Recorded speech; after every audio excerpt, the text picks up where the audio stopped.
একদিকে রয়েছে শাকিব খানের তুফান সিনেমার গান লাগে উড়াধুরা, অন্যদিকে সদ্য মুক্তিপ্রাপ্ত বরবাদ সিনেমার বহুল আলোচিত গান নিঃশ্বাস। তুফান সিনেমার লাগে উড়াধুরা গানটি ছিল বিশাল সাজসজ্জায় রেকর্ড করা, যার গ্রাফিক্স দেখলে বিশাল ব্যয়বহুল বলিউড সিনেমা থেকে কোনো অংশে কম মনে হবে না। গানে শাকিব খানের বিপরীতে ছিলেন মিমি চক্রবর্তী।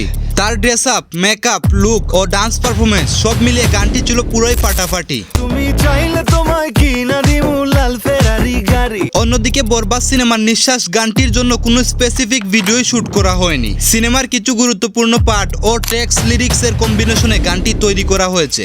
এই গানটির লিরিক্সগুলো দ্বারা এক হৃদয়ভাঙ্গা বিরহের চিৎকার ফুটিয়ে তোলা হয়েছে। তুফান সিনেমার লাগে উড়াধুরা গানটি গেয়েছিলেন প্রীতম হাসান। আর আমরা তো জানি প্রীতম হাসানের এক একটা গান মানেই মাস্টারপিস।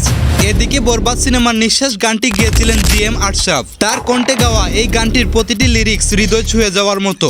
এই গানটির মধ্যে গায়কের এক অসাধারণ প্রতিভা লুকিয়ে আছে, যা না বললেই নয়। পুরো দুনিয়া জ্বালিয়ে দেব। শাকিব খানের তুফান সিনেমার আইটেম সং লাগে উড়াধুরা গানটিতে এই পর্যন্ত ভিউজ রয়েছে প্রায় 270 মিলিয়ন। বিপরীতে সদ্য মুক্তিপ্রাপ্ত বরবাদ সিনেমার নিঃশ্বাস গানটিতে এই পর্যন্ত ভিউজ রয়েছে প্রায় 13 মিলিয়ন। কেন জানি না, আমার মনে হচ্ছে বাংলাদেশের নেক্সট মোস্ট পপুলার গান হওয়ার দরকার ছিল এই নিঃশ্বাস গানটি। তাহলে কি মনে হচ্ছে, বরবাদ সিনেমার নিঃশ্বাস গানটা কি তুফান সিনেমার গানগুলিকে পিছনে ফেলে বাংলা সিনেমার সেরা গানের স্থান দখল করতে পারবে? আপনার মতামত কমেন্টে জানিয়ে দিন।